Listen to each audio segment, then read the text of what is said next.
పార్వతీ పరమేశ్వరులు ఆదర్శ దంపతులు కదా. వాళ్ళ పిల్లలు విఘ్నేశ్వరుడు, సుబ్రహ్మణ్యేశ్వర స్వామిలాగా మనకు కూడా పిల్లలుండాలని అంటుంది.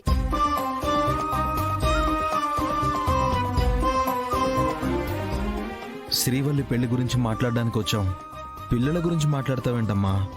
ముందు ఈ కార్యక్రమం అయిపోనివ్వు. అది చదువులో వెనకబడి ఉంటుంది, కానీ ఇలాంటి మాటల్లో మాత్రం ముందుంటుంది. అందుకే అన్నాను, గంగాధరం గారు మా పెళ్లి చేసేలోపు తానే పెళ్లి చేసుకుంటుందని. ఇదిగో స్వామి, మీరు నా పెళ్లి గురించి మాట్లాడకండి. ముందు దేవుడికి దండం పెట్టుకోండి.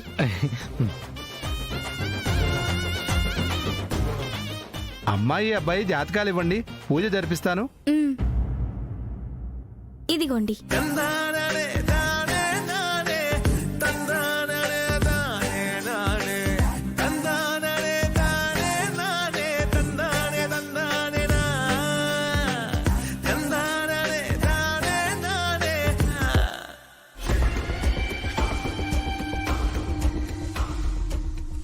నేను పెళ్లి చేసుకోవాలనుకున్న అమ్మాయిని అందరినీ ఒప్పించి శ్రీవల్లిని మెప్పించి వెంకటపతిరాజు పెళ్లి చేసుకోబోతున్నాడు. అది నేను భరించలేకపోతున్నాను. ఎలాగోలా ఈ కార్యక్రమం ఆపాలి.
ఈ కెమికల్ ఆ కాగితాలకే అంటుంటే జాతకాలు బగ్గుమంటాయి. అపశకునం అనుకుని శ్రీవల్లి పెళ్ళి ఆగిపోతుంది. తర్వాత నా ప్రయత్నాలేవో నేను చేసుకోవచ్చు. దేవుడి గుడి కదా, దేవుడి గుడిలోనే జరిగింది కదా అని అది అపశకునం అని అందరినీ నమ్మించవచ్చు. పంతులు గారు, త్వరగా ముహూర్తాలు పెట్టించేస్తే ఆ తర్వాత మా ఏర్పాట్లేవో మేము చూసుకుంటాం కదండి. పంతులు గారిని తొందర పెట్టకండి వెంకటపతిరాజు గారు. పూజా విధానాలన్నీ పూర్తయిన తర్వాత సాంప్రదాయబద్ధంగా ముహూర్తాలు పెట్టాలి. మళ్ళీ ఎప్పుడు ఎవరు ఏ టైంలో మనసు మార్చుకొని ఈ కార్యక్రమం ఆపేస్తారేమోనని వెంకటపతిరాజు గారికి భయం అనుకుంటా. సరిగ్గా చెప్పారండి.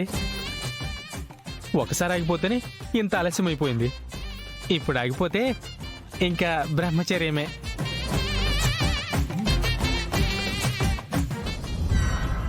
అదే జరగబోతుంది వెంకటపతిరాజు.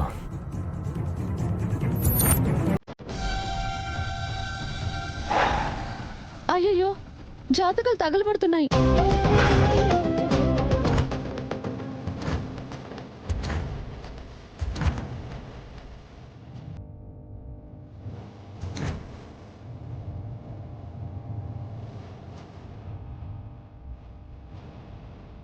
జాతకాలు కాలిపోతున్నాయి అన్నయ్య. అపశకనంలా ఉంది. పంతులు గారు,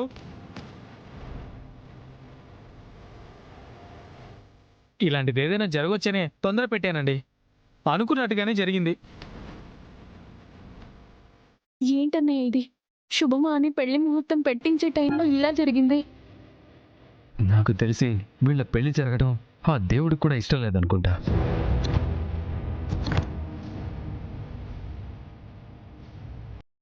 ఇది 2 జీవితాలకి సంబంధించిన విషయం కాబట్టి చెప్తున్నాను బావా. తర్వాత ఎవరూ బాధపడకూడదు కదా.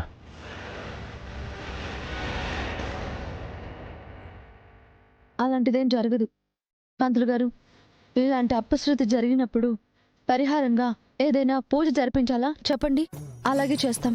ఇప్పటికే ఒకసారి నిశ్చితార్థం ఆపేసి ఇద్దరిలోనూ బాధను కలిగించాను. మళ్ళీ అలా జరగడానికి వీల్లేదు పంతులు గారు. ఇద్దరికీ పెళ్లి చేస్తే భవిష్యత్తు బాగుంటుంది కదా.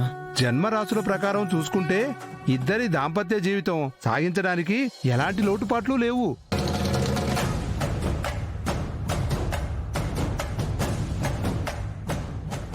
జాతకాలు ఇలా తగలబడిపోయాయంటే ఏదైనా దిష్టి తగిలి ఉండొచ్చు. నా నడుము విరిగింది. నేనేమైనా కుర్చీ అనుకున్నావా తీరిగ్గా ముడుపు కట్టడానికి? అయిపోగానే చెప్పొచ్చు కదా. ఈ చెట్టు హాయిగా ఉందని అలా ఉండిపోయానులే బాబు, అంత విసుక్కోవాలా? వదినా ఇప్పుడు ఎలా ఉంది? నడుము విరిగినట్టుంది. అబద్ధం చెప్పినందుకు దేవుడు వేసిన శిక్ష. వేసింది దేవుడు కాదు, నువ్వు. శత్రువులు ఎక్కడో ఉండరు, మన పక్కనే ఉంటారు అంటే ఇదే. అదేంటి వదినా, మొన్నటి దాకేమో మా అన్నయ్యే ప్రాణం అన్నావు, ఇప్పుడు శత్రువు అంటున్నావు. అన్నయ్య మీద ప్రేమ తగ్గిపోయిందా? లేదులే, ఏదో కోపంలో అలా అన్నాను, కానీ మీ అన్నయ్య మీద ప్రేమ ఎప్పటికీ అలాగే ఉంటుంది. ఈ మాటలకేం తక్కువ లేదు. కోతి వేషాలు వేయొద్దని ముందే చెప్పాను కదా. అయ్యో, మీరీ గొడవలు ఆపుతారా? అక్కడ పంతులు గారు పిలుస్తున్నారన్నయ్య, వెళ్దాం పదండి. సరే పద. అయ్యో బాబోయ్, నా నడుము.